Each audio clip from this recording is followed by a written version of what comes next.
Better to have it in a number of places. I agree.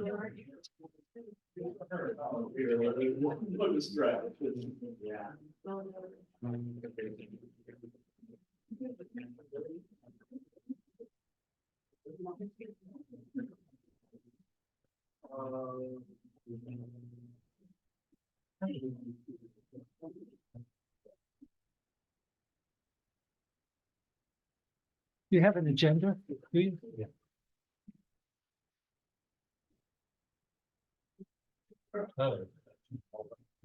We'll call the meeting to order. Wait, can we have a roll call, Oh, you want to do roll call first? Sure. please? All right. Bill Check, Here, Jim Barnwell, Here, Eric Carlson, Jerry McKenna here. the other three are absent. They're in some sunny weather Yeah, somewhere. Dave Hall, Bill Lamb, and Tom Metcalf. Correct. And they all called and said they wouldn't be here. Okay, we could all stand for the Pledge of Allegiance, please. Pledge allegiance to the flag of the United States of America, and to the republic for which it stands, one nation, under God, indivisible, with liberty and justice for all. Yes, thank you. Ready? First, I'd like to have a motion to approve the agenda or any changes that we'd like to see. I'll make a motion to approve the agenda. Oh, I'm sorry. A motion was made to approve the agenda as presented, and it was moved and approved. Oh, we got to vote. Yeah. All those in favor say aye. Aye. Aye. Now it's been approved. The next item is approval of the January 11th, 2024 meeting minutes. Got a chance to look those over, hopefully. I'll entertain a motion to Go for it. approve. I'll second. There's been a motion and a second to approve. All those in favor say aye. Aye. Aye. Aye. Motion approved. The next item is under old business. It's an update of the status of the project plan. The preliminary engineering was, has been, approved, and we've been going on with the engineering plan from, I think it was May of 2021. And right now we're basically in the implementation portion of that, deciding how to do the assessments and everything else. So the plan per se, it hasn't been, but we have to work on the implementation, and that's where we get into the discussion. So that's where that stands. Anybody on the board have a question? Hearing none. New business. We also have Jerry McKenna has been kind enough to begin developing a source of all the homeowners assistance programs, and he'll be keeping that updated. I'll turn it over to Jerry to just kind of let us know where he's at today. Real briefly, a couple of programs that are geared towards residents, homeowners, occupants in this area. Both of them are through the USDA, U.S. Department of Agriculture, under their 504 direct home repair program. There's two aspects to the program. One is more of a loan. The other one is actually a grant. I'll start with the loan. They're low interest, terms up to 20 years. I did see something that said 40 years, but I'm not going to reach out that far. I'll go with the more conservative 20 years. It's for water and sewage connect fees, water or sewage connect fees. Again, it's for residents of the area. You must own the home, occupy, and qualify financially. I spoke with the Carroll Field Office, Rural Development, Carroll, Michigan. They're in conjunction with the West Branch Division. But we would work with the Carroll office. I do have contact information there, from their loan people. The one I spoke to was Lynette Jackson. And also we had, Susan Seamack do a little work, and she spoke with, another person there, and that was Kelly Dreger. Both are in the loan program. First off, getting back to the loan, it's for those 62 years or under the age of 62 years. And what I saw on there, that they would loan up to $20,000 a year.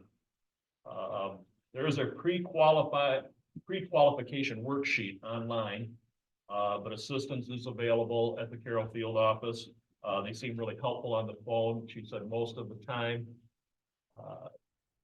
most people work in conjunction with them before they fill it out. Otherwise, they can get lost in the pre-qualification worksheet. I don't know if we have any copies of that over there on the table, Jim. Yeah, there's some of those, and you can get them online. Yeah, but it takes into account different incomes that would accumulate to put you at the below the threshold or above the threshold for the loan. So that's actually the loan. The other aspect of it is a grant for those 62 years and older. Again, they must own the home, occupy and qualify financially. I believe though. Pardon me? What if you don't? I mean, what if you don't qualify? These are programs set up for those people that do qualify. So this is where we're starting. This is just a starting point. If Okay, but 50% of those don't make. income. Could you let him finish his presentation, and then, we'll be happy to answer questions, but yeah, and we're just starting. So we're and- starting with those most economically challenged right now. And these are And, programs that yeah. are running and in place that are readily available for those people that do qualify for it. So that's what this is geared towards right now. There are other aspects that the board is looking at, but right now this is what we have in front of us that's in place and ready when we are ready to go forward. The other one is, like, as I was saying, the grant for those 62 years and older. It's a grant up to $7,500 for water or sewage connection fees. And again, you go through the same process as far as the pre-qualification worksheet. The people in the Carroll Field office will work with you on that over the phone or in person. They seem readily accessible. That's what's in place right now from the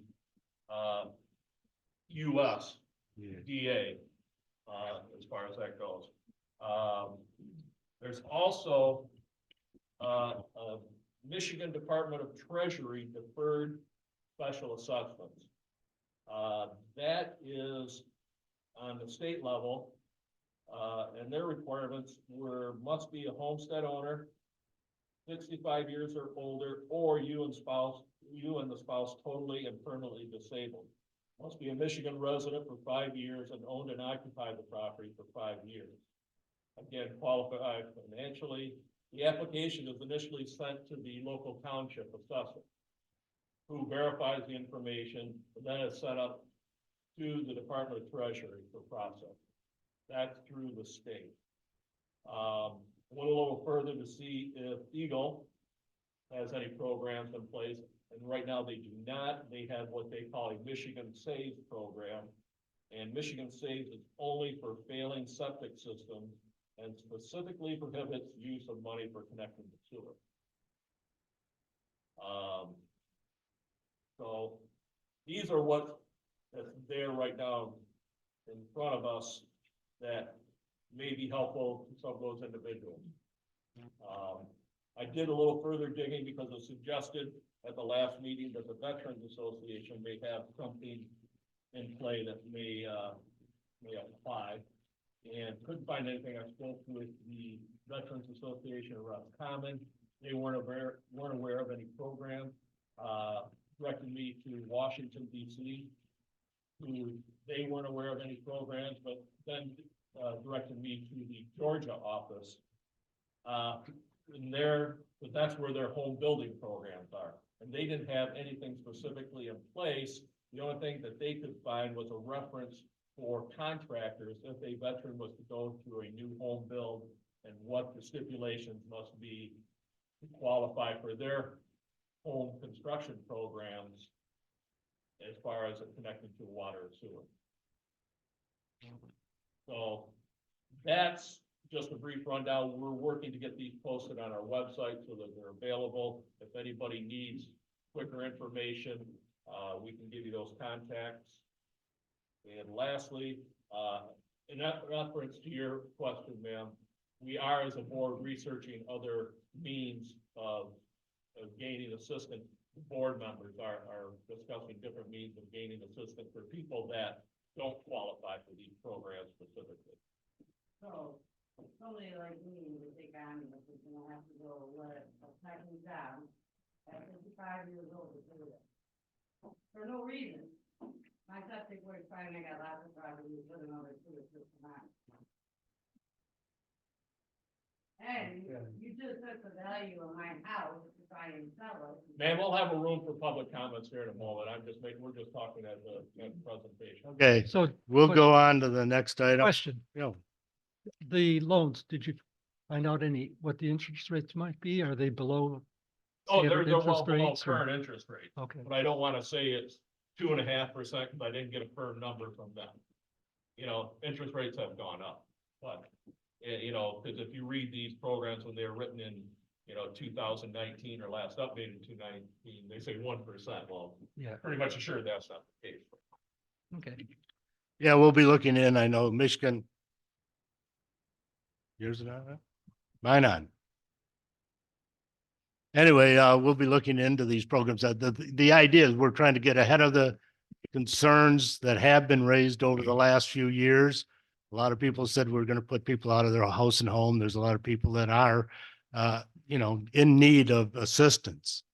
I think we even had discussions early on about possibly setting up internal assistance program, but I know Michigan Housing Development, I heard of some of their programs that might be available. This is really about 2 years off, to be honest with you, or more. And therefore, we're starting now, so people know that, yeah, we are aware of the concerns that have been raised, and that's been the whole situation here. We've been trying to get this affordable for everybody. So so we can't answer a lot of the questions, and we appreciate the concerns that are raised, and we are trying to address that. The next item is basically in discussion, just to bring everybody up to date. There's some next steps that we're doing. We are continuing to move forward on the project as rapidly as we can. There's certain things that we are able to do. We are extremely grateful at this time, and the Higgins Lake Foundation has provided us with funding for a lot of things, and I've got to thank them. We also have to look at like HLF and HLPOAs. The Higgins Lake Property Owners has given us some funding. So we are getting funding, that are basically grants or given to us that we're using. It was one of the questions I saw somebody raised, I think in the paper, about why are we continuing to do studies? Well, GLUA is not doing studies. HLF is continuing to do studies of the water quality, and not to prove any point, but they've been doing it for a number of years for a lot of reasons. They've also looked at things such as swimmer's itch. They've looked at soil erosion. I've got a list here. They also provide a lot of education for people. They've done things on Big Creek. So they're friends of Higgins Lake. They're pro Higgins Lake. They've also supplied the information and background for a lot of the water quality analysis that's been done. So we want to thank them. Why is this important?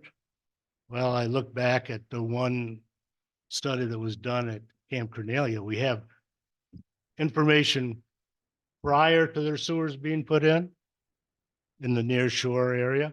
And we have they had a report on what happened after the sewers. And there was significant improvements in the water quality in that area of the lake.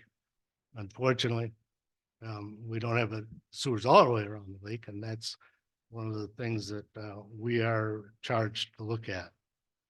So anyway, we're appreciative of the HLF and HLPOA and private donors that continue to support our efforts and all the efforts around the lake as far as education, buffers along the lake, education of, not only the residents, but a lot of the children in the area. So we thank them. Where else are we on as an update? The hydrogeological field work is ongoing as we speak. That hopefully will be completed. That's the soil borings and installation of some monitoring wells at the treatment facility. After which they'll take all their information, take it back, do some report, and prepare a submittal to the DNR, or no, this is Eagle, excuse me, for a discharge permit. And it's a slow process when you do that, working with Eagle, but hopefully they'll have the application and the report in later this spring. One of the next items that will need to have attention is the mapping. The mapping and topographic mapping of the entire, say, it's roughly 4,000 acres of mapping that needs to be done. It's been proposed to be done with aerial photography. If you're familiar with that, they fly a plane over, they take a bunch of pictures. They've got control points on the ground. And then they come back and work their magic and they create a topographic map. The critical point in there is that it has to be done before the leaves come out and after the snow goes. So there's a small window there. So hopefully we'll be sending up an airplane in those. The consultants will be sending up something to fly and prepare the mapping in the early spring. So that's kind of our next set of items that that we will be moving forward on. As I said, we're continuing we are not doing studies, but we're grateful for all of those that have done studies. It's been recommended by a lot of our consultants, scientific and technical, that it's good to have a baseline. That includes tip of the mitt. In their interim report, they talked about continuing the studies. So questions on? Jim, the mapping they're going to do, what's the purpose of it? Is it to establish assessments, or is it to establish how to construct the Well, system? it's basically background information. You want to get all the topography, the roads, the improvements, the surface features, so that you can, decide, because it is a topographic map, but they'll be putting overlaying on it all the properties, how we're gonna, service them. So it'll ultimately be used To construct the to system. construct in the preparation of the plans and specifications for the system. And it's also used for, looking at individual homes and how we're going to serve, the homes. So it's, a lot of what we're going to be doing in basically the next year is background information and preparation of plans later in the year. So I have another question. The tip of the mitt interim report. What should we do with that? Should we take just it have to into copy it. account at all, or should we be Well, we be waiting for we the take final into account report, all or- valuable information, and I mean, that's something, and they've been around. I've read a lot of their reports when they even introduced that to, we were told that it was going to be back in July. I think it was going to be completed. We're still waiting for that, but the information they supply, I looked at a bunch of their old reports. They had one on the septic issue. They had a couple of them on watersheds up in their district, or whatever you want to call it. And those were all relative to lake quality. And a lot of them were highly concerned with septic systems. And I suggest people go on and read. And information, good, bad, or indifferent, is always Yeah. valuable. So, Yeah, it'd be prudent for us to take all the information into account in making decisions to go forward or not. and But we need the final report. yeah. Okay. Eric, you look. The purchase of land, as I've said, we're in basically the hydrogeological report and getting the permit. There's no sense purchasing the property until we're 100% sure it's applicable. And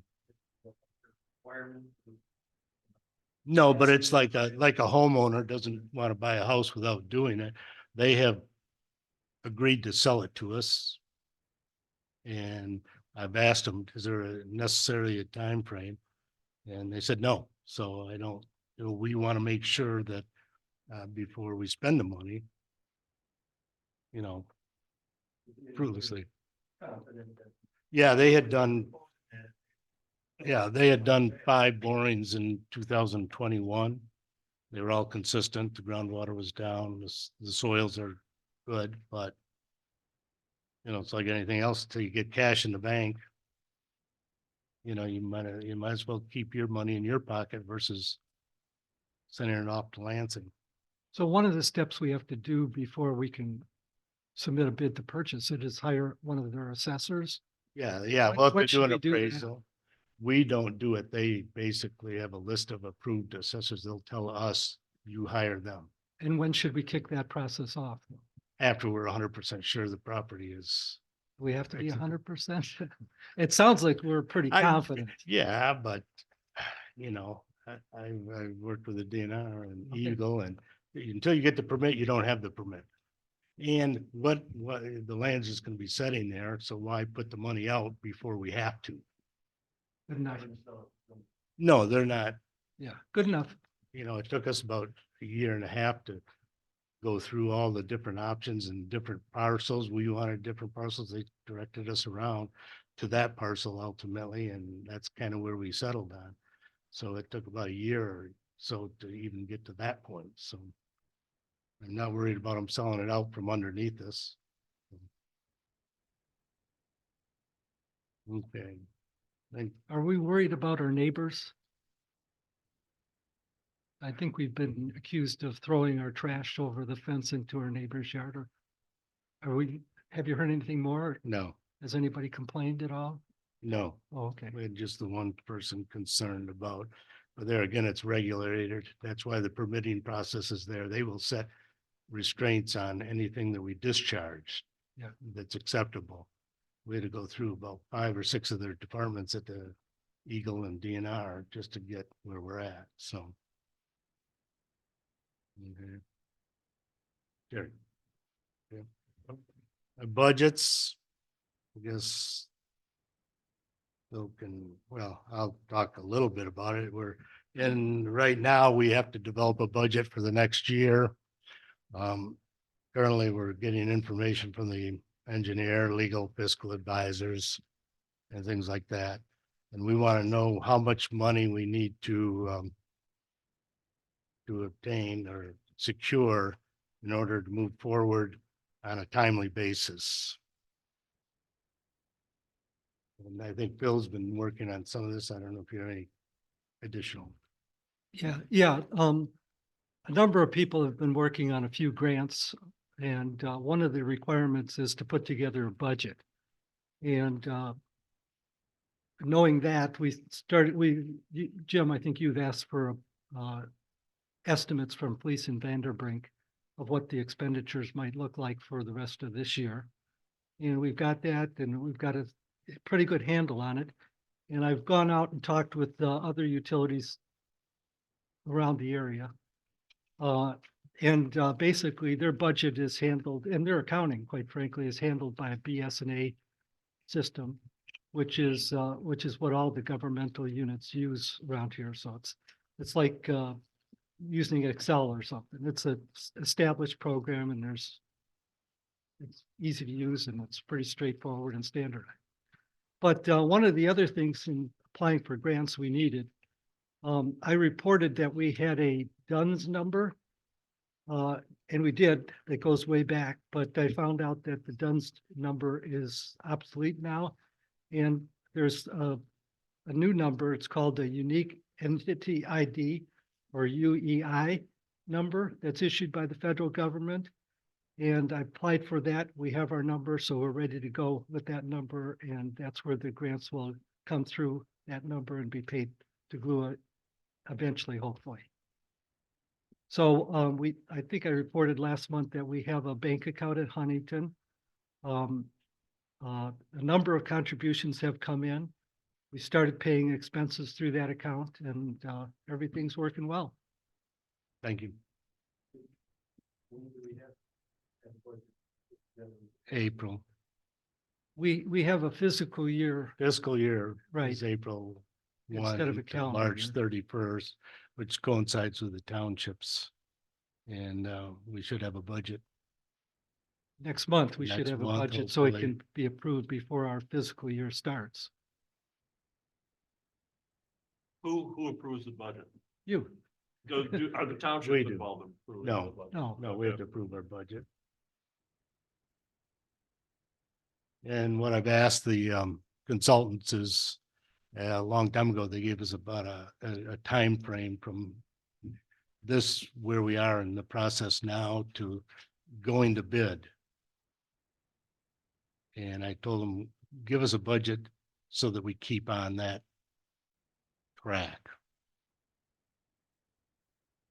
one of the problems that I see with the putting together the budget is we can estimate what the expenditures should look like to get from point A to point B.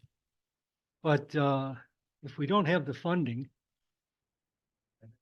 we can't Well, expend the money. Is there a timeline that the engineering has given as far as when these increments would take? place? Yeah. Because that's gonna determine your budget requirement. right, and that's what we're working on. And it is it is a budget, and unfortunately, we're a business or an organization just coming into our first year. But rather than just push it off, I think we have to put a budget. And it's just an that's- estimate. It's an estimate, and at the end, we have to do a reconciliation. First couple of years, they're usually all over the place, but I think we have to look, like I say, we want to move forward this project. Just as an example, if we waste a lot of time and we've wasted, and then things become delayed, you're talking $100 million. Plus, if we don't move this forward in somewhat reasonable time and we are delayed a year, like we just went through, as delays occur, $1 million, 2% interest Yeah. even is $2 million. And I think in my mind, okay, well, $2 million, that's what we have to add to the bottom line. Inflation, 2% inflation. Oh, I'm sorry, 2% inflation. Same thing. Anyway, so you look at that and then you divide that into you say 5,000 properties, you've got $400 or $500 every year that this thing gets delayed, if not more. And so we owe it to all the people that have asked us to move this project forward, not to sit here and waste a lot of time and or wait for this or wait for that. We've got to, move forward in a way that we can accomplish and get this project bid and under construction in a reasonable time. Because I know, I hear it from everybody out there, we got a majority of the people, in my opinion, that are for the project. But if we keep delaying it, we keep adding costs, inflation, things like that. And therefore, one of the biggest cries and the concerns is, I think the lady, is Cost. yeah, cost. So how do we keep the cost down is we don't, we keep the project moving forward as best we can. So the budget that we're proposing is what keeps us on the timeline that the engineers originally felt it would take, get this movie to bid process. That's what we are, as we've said all along, we're going out for as much funding as we can. We've got 2 grants in now. We've got another commitment for some monies. We've got some donations. We're going to foundations. And in all that, we need as much support as we can get.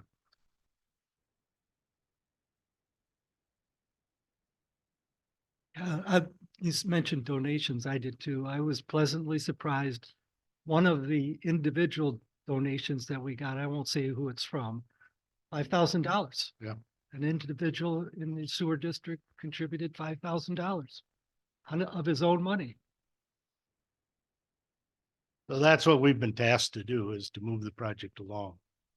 Well, that's our intent. And that's what we're gonna attempt to do. I think that beats that pretty well. Assessments, we talked about that last week a little bit, about the assessments that are coming up. We need a lot more background information, but we looked at a little bit vacant lots. No, just to clarify, we have not made any decisions on these because we want to get our heads around all of the information and get some background information. And just to let you guys know, we don't have everybody here tonight, but next month I'm talking to our consultants, the engineers. They're gonna have somebody come up in March to go, we may need a special meeting to talk about assessments. As I said, last month, we've got treatment plant and the main lines.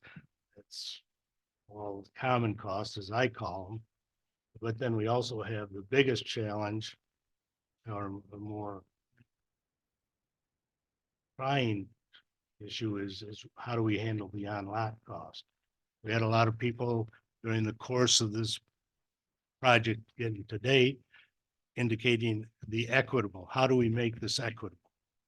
And that is our task. We have to make it equitable and fair, and which means we have to look at each of these parcels and look at the different layouts, site conditions, and needs of each individual to determine how to make this equitable. I think I sent everybody here at the board is that, just some drawings of different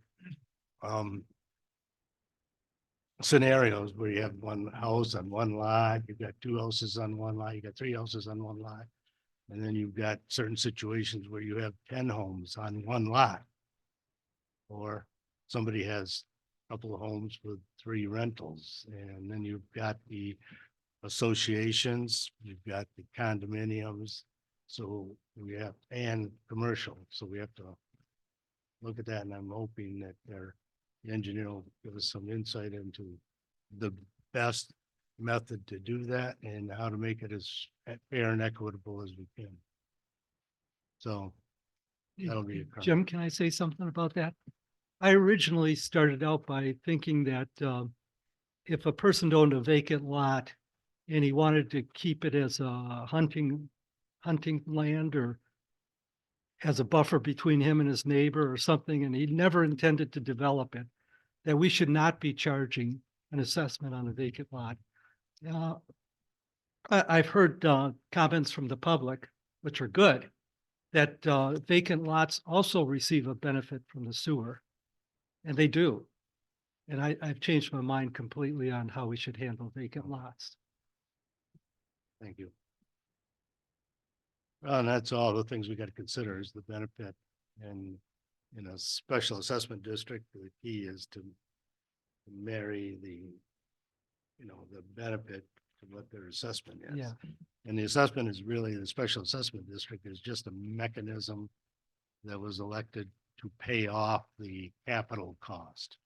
Yeah. We will again have all this discussion when we talk about the O&M cost, O&M and replacement. So yeah, I think we got to keep that in mind as we move forward.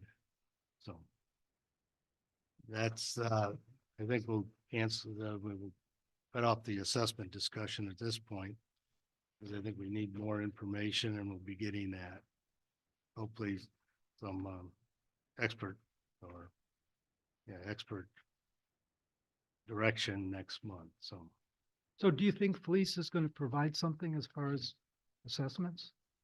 Well, they'll give us some, thoughts on how it's been done in the past and Okay. what our, different options are. I don't think we have to come up with a kind of a mechanism through which to, create these assessments and divvy up the, the cost. Yeah. About the maximum amount of allowance or motion type situation for you going that this is the number is $5,000. Right. Somebody might need all that in their property, but then somebody else may not. Yeah, we've got to make it equitable, and that's some of the things we've got to talk about. We're going to go that way even. Yeah, So- we've talked about that, but we haven't made any decisions. Right, we've got to, again, move that on to the next level. And that, again, goes back to a good public comment that we heard over and over again, and we're considering it. Yeah, right.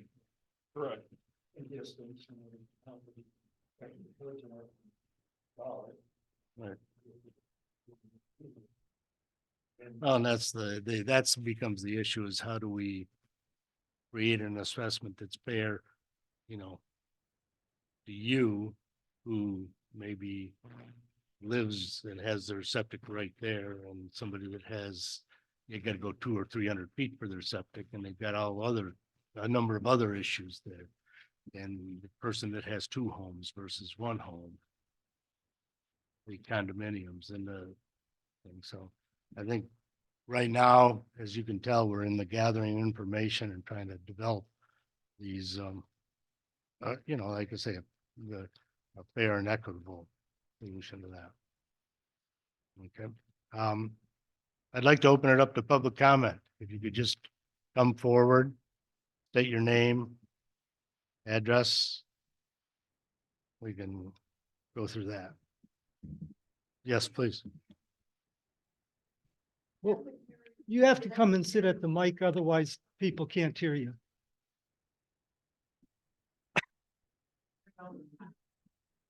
Yeah. I mean, it's. Could you repeat? Because I have a real problem. Just you know, repeat the question though, please, and your name. Is that still be paying for this system? Yeah, it's the special assessment district that was adopted. Is it then that all the sub? They could get a free ride, and the ones that have to pay for this system, Every property owner be them, including know, the summer people? every, if you own property within the special assessment district, that's the people that will be assessed. Yeah, which I'm one of them, Right. but then 3 miles down the road, they live in Garish and they're not in this assessment. So they get I to don't use know the lake the free, specifics. If you'd like to come and, having to pay. well, So all of, that are using the lake. all the people within a reasonable distance, it was based on the, proximity to the lake, soils, density. There's, and depth of groundwater. So I'm not sure, not everybody in Lyon Township is paying, No, or is in this SAD, no. and not everybody in the, Right, Garrish. I'm in the area that I'm gonna Right. have to pay for it. Right, I've lived here 45 whether plus you, years. whether it's a permanent, But then everybody else, you ask them, they're not in the area and they're gonna say they're gonna. I vote don't know for who it, they they're gonna are, so have to if pay you would for it. like to, No, they Call- don't have a vote either. yeah, No, they're excuse getting a me, free ride on my expense. if you could come into the office, we can show you where this SAD is and who's getting this, within the assessment And is district. the state of Michigan helping to pay for this since it is the state of Michigan's lake? Could write a letter to your congressman and suggest that they participate in helping to fund this. We would appreciate your, Do we have any support. grants yet? we have, well, HLF has given us grant, HLPOA has given us grant. We started the grant writing this fall after the, special assessment district was finalized. And I mean, I'm in a that's what we've been doing. subdivision. that So we've we're got looking all the at, Younger yeah, people. we're moving looking in, at, Coming in. with we're their looking at boats grants everything. and we're also going to foundations. And we will be pursuing as much as we can to reduce. the Something's just not fair. cost. Pam, can I get your name, please? Gail Blue. Thank you. But if you could call here, I'd be happy to come over. Not, yeah. Right. Okay. And I can't even walk to the lake and use the lake. Mhm. because The front ladders kicked me off. Thank you for your comments.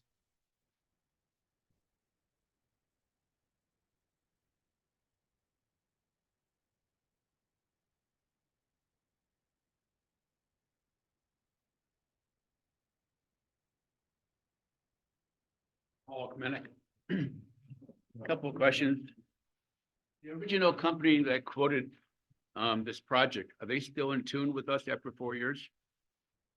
Could you define tune? We have bid from only one company for this project. Are they still online with us to do the project? We're gonna have one by the wayside. I mean, I guess I'll read. Installation company. There has never been a company, a contractor to install the sewer system because it has not yet been designed. I thought 4 years ago, we actually had a design with. We had a preliminary engineering report. It's online. It was about 500 pages that was completed. We have to, extensive amount of design. That's, I said, the topographic mapping. They can't just design it. Like some of the drawings I did last week. It's got to be a detailed engineering specifications and Yep. meet a lot of requirements. Okay. And then what it'll be is it'll be bid out to a number of contractors, throughout the state probably. And It was my clear understanding that we only had one company that was willing to engineer this project for us. Is that true?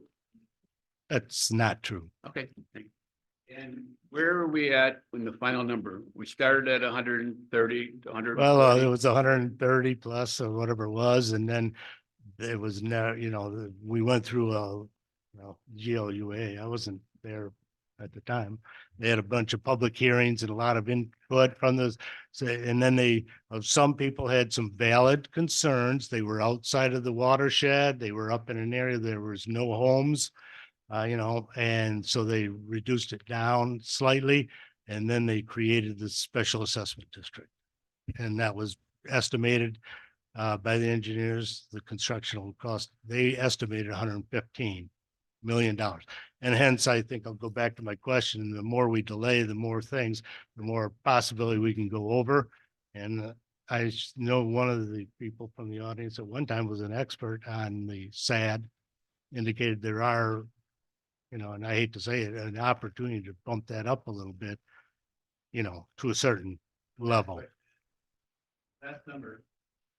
We were working on a special assessment by numbers, like a single family home would be 1.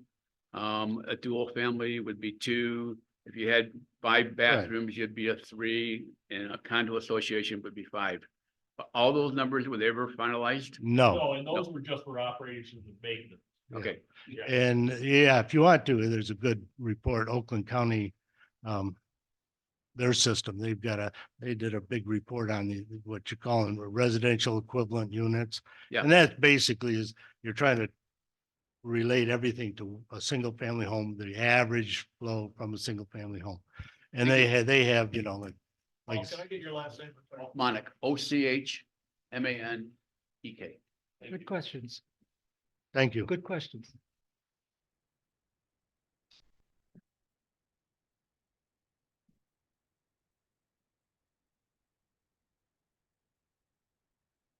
Hi. Hey, Hello. Just. Yep.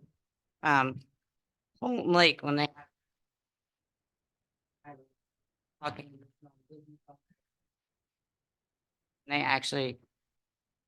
Didn't have to pay for their sewer that they did there. I guess I'm wondering how they got the funding and stuff to do it and we're not getting the funding. Well, I'll correct you on that because I was somewhat involved in that at one time. They received very high grants from the federal government.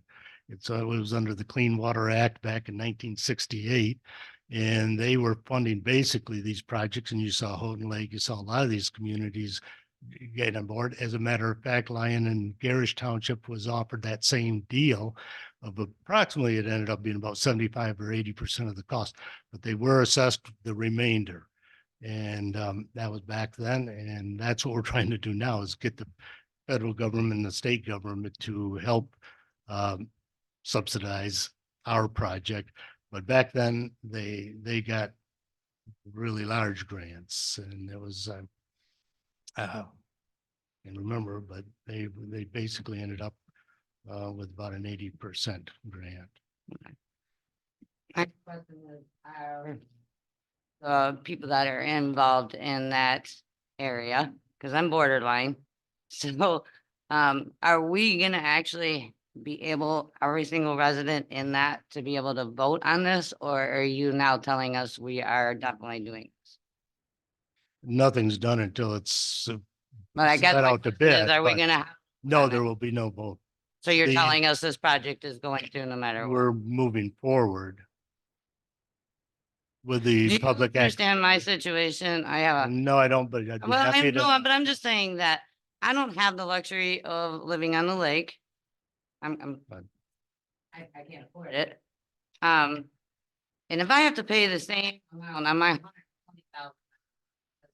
$120,000 house that's on the borderline. I'm sorry, but I don't think that's fair. And at 55 years old, you're forcing me to get a second job. I lost my equity into my house now. If I gotta take a $20,000 loan. Right. You're gonna force people like us that, I've been here 48 years. You're gonna force me to sell my house. That I have at a payment that I can afford and move somewhere else because I'm not gonna be able to do that. Well, and hence, to answer your question is, you're in the district. It was determined that, I know, but when I Yeah. bought my property, no, it this didn't. wasn't. this No, wasn't and the as far budget. I as, mean, that's you, why you, we're you here. understand where I'm coming from and where some I- of us, And I that's- think it's great that's that you why we wanna had do this. Jerry But looking at. I guarantee my septic is not Yeah. that lake. Okay, And I do have enough property to sink another septic. I have that luxury. you're fortunate. People on the lake don't, you're so close together. I get why you wanna do it. But, and I do wanna bring up that I've lived up here for 40 years. And I have never seen that lake so overpopulated this summer. Where there was cars parked from the park all the way down to the Cart River Restaurant is what it was called. And you keep allowing this and you wonder why our water is. the Well, way it is. we don't regulate the state parks, just so you know, the township doesn't. But and they have to it's- get in the boat launch somehow and, Yeah, they're in the state park. right, but it used to. be Yeah. that you only let so many launch- We have never controlled the state park land. The state park is owned, by the Michigan DNR. They regulate it. They were the ones that decided to expand the parking lot for boats there. One thing that did occur, as you mentioned, this summer when they were parking along there, apparently people didn't mind paying the $50 fine. I'm like, They were, if the I make township, $300,000 a year and I wanna. the put my boat on township- thing, $100 the isn't gonna township matter to in that me. direct, the township in that case has been trying to work with law enforcement to raise the fines for parking there. But you see that up on the West Shore Launch on these busy weekends. We don't. The township does not regulate that. The North State Park, we do not regulate. So, or the township doesn't. GLUA doesn't regulate anything. So, But you regulate me from walking down the street No, we don't. and getting on a what no, used to be a GLUA, public act.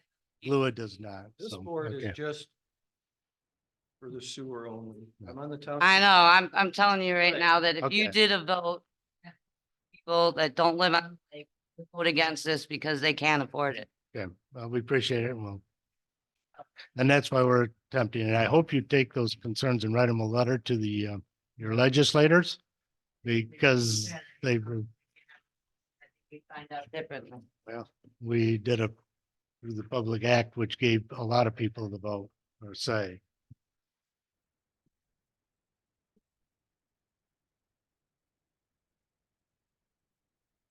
Did somebody have a comment there?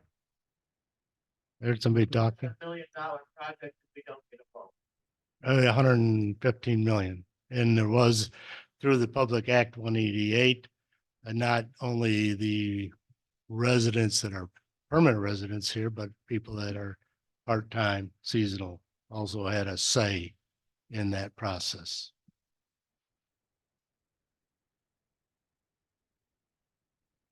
Does anybody else from the public have a comment? Yes. Yeah. Hard to hear back here sometimes. Oh, I'm sorry. Kathy Murphy. Okay. And I have a question on your bank account. Did I hear you say you have one at Huntington? Yes. And will this committee or give out a report? Yeah, on where the money is coming from and what it's spent yeah, at we'll this point? create a, you know, Like probably a treasury- monthly treasurer's report. Right.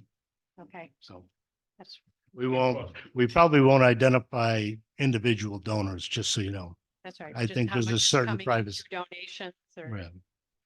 Yep. selling property or whatever. Yeah, and as we get grants, we'll let you know. Okay, thank you. Thank you. Thought about this for a long time. My name is Sue Schlicker. Can you spell your last name, please? SCHLICKER. I grew up here. I remember the 1968. My dad turned it down for $1,200. Yeah, yeah, they Then he had it. spent like $4,000 with a new septic 3 years later. Well, hopefully we won't, My question has been for quite a while. Why all the backwaters?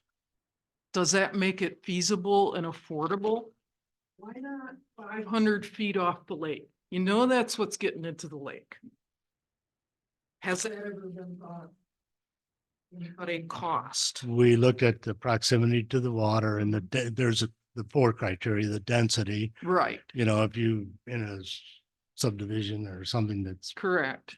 501 feet, but you're real dense, that's impacting it. They looked at the soils, they're Mhm. sandy, and the depth of the groundwater, I believe, is the last, and that's what they made the determination on. The scientist and experts that we have. There's a number of them, what the experts say, and I'll just, you know, I mean, in a while I can read them to you, but they're recommending it. Correct.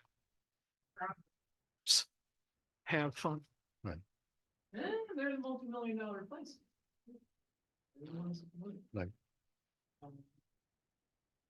I just keep hearing this over and over, and I Thank you. never know what to tell people. Mhm. I really don't. I mean, it's hard to justify that 2 miles off the lake, their septic is actually getting into the groundwater up there. It's hard to imagine. Right. So you have some studies there. I'll get to know. Well, there's a list of them, a bunch of them, and then a lot of them are on different All websites. right, that is a concern. Though. A lot Right. of people have this in their head that you know, those of us that aren't multi-million-dollar places are kind of funding things. So word of warning, that's what a lot of Yeah. people are after. We've here. heard, we've. I wonder. It's an uphill battle, but. Yep.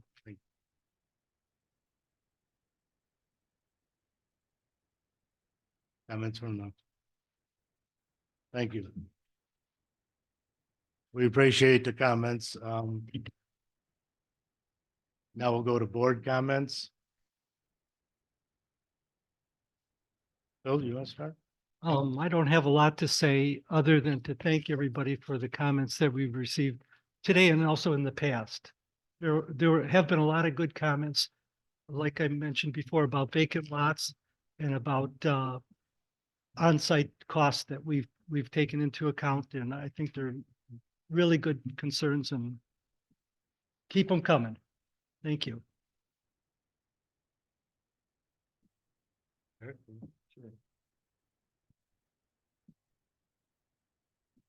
back when this first started, when Dave brought it up, Dave Rudy, we had a meeting here with the, representative from the Department of Agriculture. I think his name is Troy. I think we should get him back here to speak again. If we can. He's told us about the programs that Jerry talked about, that possibilities for helping people that may be in need. You can call our township assessor. It's the same assessor for both townships for the 65 and over, Department of Treasury programs. Yeah, that help people. The benefit that people get, you have to, I think we have to look at it this way. There's a benefit to being on the lake. You get to look at the lake. You get to access the lake. You're repairing, paid the money for it. You get to do that. But the benefit from this is that your sewage is removed from your property and from the environment and from possibly your neighbors. That's the direct benefit that we get from this. And I understand the frustrations. I don't live on the lake. I don't know, maybe a quarter mile off. But I know where my house is. The water table's high. It's not that far. I'm certain that my septic tank impacts or eventually impacts the lake because of the water table. The sand, you never see deep puddles standing around here for weeks on end after a rain. It sinks right through. And if we don't do it now, I don't know how we're gonna do it. This has been 4 years so far. It'll be years before we stick a shovel in the ground to start, and it'll be years after that till it's finished. It won't get cheaper no matter what we do. She just mentioned that her dad said no to $1,500 and it cost $4,000. If we say no to $20,000 and it's gonna cost you $20,000 to get a septic tank that's gonna fail again, that doesn't make any sense. There's private money been donated to help people that can't afford the initial hookups, that can't afford the plumbing to come out of the house, which is most likely there. A 110 outlet is the only other thing that we're gonna need. If we do our work here on this board and come up with a solution for someone that only needs $1,000 worth of work in their yard to hook up because they're right close, they should take their other, whatever it is, thousands of dollars and apply it to their portion of the construction cost. If you live farther off and it costs more, you don't get that benefit and your payment over time will cost more. But the problem that we have with voting on this is that can't be done. It's Public Act 188 that allowed for the petition process that we've been through. If I ask for a show of hands in here tonight, the losing side would be pretty upset. You can't just do it that way. We have to follow the rules and the law. And so far we have been. So I think we should keep our nose to the grindstone, so to speak, and move forward with this. You next, Jerry. Yeah, I just wanna follow up on the comment made regarding, some of the USDA home repair programs, what if I don't qualify? I'm still gonna undergo a hardship on it. And we realize there's different segments. There's people that flat out cannot afford it. And those are people we really want to take care of as best we can. But we also are sensitive and realize there's another segment of the population that this is going to be a hardship on them. And we are working on means and ways that may help that group as well. Even though they don't qualify as economically disadvantaged, but they're still gonna go on hardship to put this in place. And we understand that and we want to work on it. And I accept that as our responsibility to do everything we can to lessen the hardship. I mean, I think Eric has spoken a number of times over the years saying, We don't want to hurt people. We don't want to put someone out of their house. We don't want to make some displaced a homeowner. At the same time, I understand where the sides part in between the non-lakefront owners and the lakefront owners, but we are on the watershed. If you have a septic system on the watershed, it is feeding into that lake. Everybody's septic system is not working fine. Mine is not working fine. And again, the septic ordinance has been pushed to go forward in Lyon Township. That'll be a financial hardship because there aren't loans and programs available for that. And like Eric said, would you rather pay $20,000 for a septic system that's gonna fail? And there's people here that can't put in a septic system. They don't have the room. They don't have the distance between their wells on their lot. So again, I'm just saying that our work isn't done just trying to take care of those qualifying as economically disadvantaged. Our work is now also needs to include those people that undergo a hardship. Thank you. Thank you. Okay, it's kind of been, keeps coming up and it keeps not keep coming up. It's, I guess, a question somebody asked me, do we care what the tip of the bit says? We do care what they say. They started back in January, I think, of 2022. And this even predates my existence on this board. And I heard oftentimes from the public that they were going to have their final report, their literature review done in early 2020, mid-July of 2022. And we kept hearing about this and they were going to look at all this information. Now I'm hearing that they have said that, or at least somebody's interpretation is that they, it appears they are against the sewer. They don't feel the need. Saw that in something that was written and presented at the November meeting at the Lyon Township, that tip of the mitt says we don't need it. I just left the thing out there and I want to just mention that back in July of 22, they said they had read and extensively reviewed each of the studies requested and that they were going to finish that up. In October of 2022, I talked to one of the board members for the Higgins Lake Conservancy who said that they were in basically going up and doing some grammar, that the report was cleaned up and they were doing it and they were going to look at grammatical and punctuation cleanup and it would be, presented to the public and unveiled, I guess, in November. But still we wait. They read it extensively, they reviewed it. We've been told that it's coming, we've been told it's coming, it's been told and coming.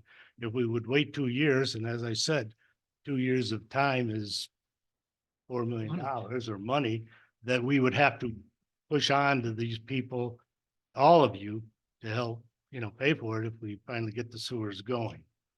And, I looked at their report again the other day and yeah, well, I say then finally in July of 23, they finally came out with an interim report, but you look at it and it's quite confusing. It says, and they're back there, even if preliminary data is out, there's not evidence to find causation that the primary source of nutrient pollution in Higgins Lake is due to septic system. Okay, great statement. However, as you go down, they talked about the phosphorus from 17 to 99.6% that they read. But this is the thing that kind of threw me a little bit off, is based upon their preliminary review, the potential recommended actions for Higgins Lake to reduce nutrient pollutions will include Garrison and Lyon Township pursue septic regulation ordinances. Lyon Township does that. Even as a sewer project moves forward, they say, it takes years to obtain funding and permits, and we're finding that out, and develop best management, and finally construct a sewer system. So they say a septic regulation ordinance can address nutrient pollution now. Wait, they just said that nutrients aren't a problem in the paragraph above. Is it or isn't it? You know, so they threw this, yes, it is, no, it isn't, yes, it is. And so I've had some issues with this, and I guess I'm not, I respect them. I've read some of the reports, they're good. But well, conversations are still regarding, and then they talk about we should put in a septic monitoring program. Somebody complained, why are we studying the lake? Well, because we feel that it's necessary. We should, you know, identify and such testing should be continued. So I've asked a question. Did the tip of the net truly, based on their literature review, support addressing issues with septic systems? Well, GLUA pursues sewers. That's what they said. I guess the question I, come up with, this is in the interim report, is if nutrients aren't a problem, okay, maybe they aren't. If you look back there, you had the Limnotech had done it, and they said it was 80% a problem. You have experts here that say Higgins Lake, this is from Dr. Jennifer L. It's a PhD, many years of experience. A lake-wide sewer is recommended to reduce these inputs into the lake. Then she says, a widely established fact that septic systems and their drain fields can contribute significant nitrogen and phosphorus loads to inland lakes. These PhDs, these organizations that have studied lakes for years and years, they can come out and say that sewers are needed. They have said that sewers are needed. The Central Michigan Health Department has said sewers are needed. The DNR fisheries say sewers are needed. Why can't they? Well, they kind of say it is. Is there something else I'm missing, that maybe something else is polluting the lake?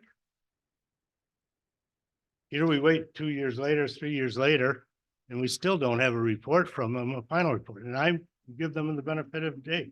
They have a great reputation, but let's have that final report. Let's not keep putting this off, because we've got reports that substantially and specifically, unequivocally support the sewers. Here it says, well, like I say, in the one sentence, they say, well, as I said, they say, suggest it's not a cause. Well, if it's not a cause, then why are the recommendations? Why didn't they focus on stormwater? Why didn't they talk about fertilizer? If those are the primary cause, why aren't the recommendations focused on that? No, they're focused on putting sewers in. So are they supporting sewers or aren't they? I think we need to put that thing to bed to rest. And after 2 years, we're not going to wait. We are moving on, because the experts that have spoken and have addressed the issue are definitive. So anyway, that's my rant for tonight.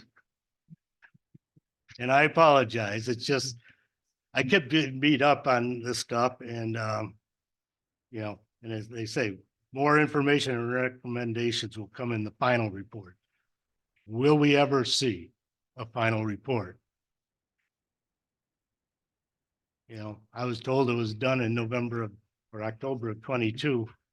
And it was just kind of in for kind of a last cleanup. Where is the report? And reading the interim report, it leaves me with a lot of questions. Is there truly a cause? And on the one hand, if it isn't a source, even though that contradicts a report from Limnotech that a PhD wrote, if it's truly a fact, then why did they recommend sewers if that wasn't a problem? And they do recommend sewers. So anyway, hopefully someday we'll get that. Well, if not, but it is not holding us back from doing what the consensus is. Oh, excuse me, one more question or comment. Eric brought in from a resident. Email responses from the Clean Water and USDA Director clarifying that public opinion has no bearing on funding. It was asked at the last meeting and, you know, there was a question I didn't have an answer for. I have looked at many of the grants and I've also looked, a lot of them don't ask for public, you know, support. They do sometimes ask for support from some of the, like they've asked us, what does the, like DNR Fisheries say? Support letters from organizations and things of that nature. But every grant, if you get a chance, you can read through some of the requests, go online and look them up. Every grant is typically for a certain, it's, you know, certain cause or certain thing, and they look for support in that and direction in that.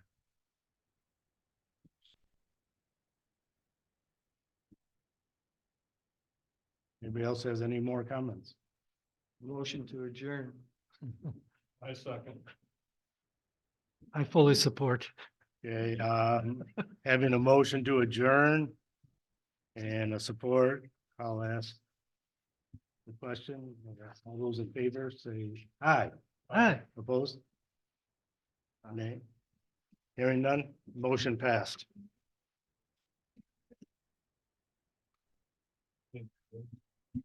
Jim, you did a good job. Real good job. Thank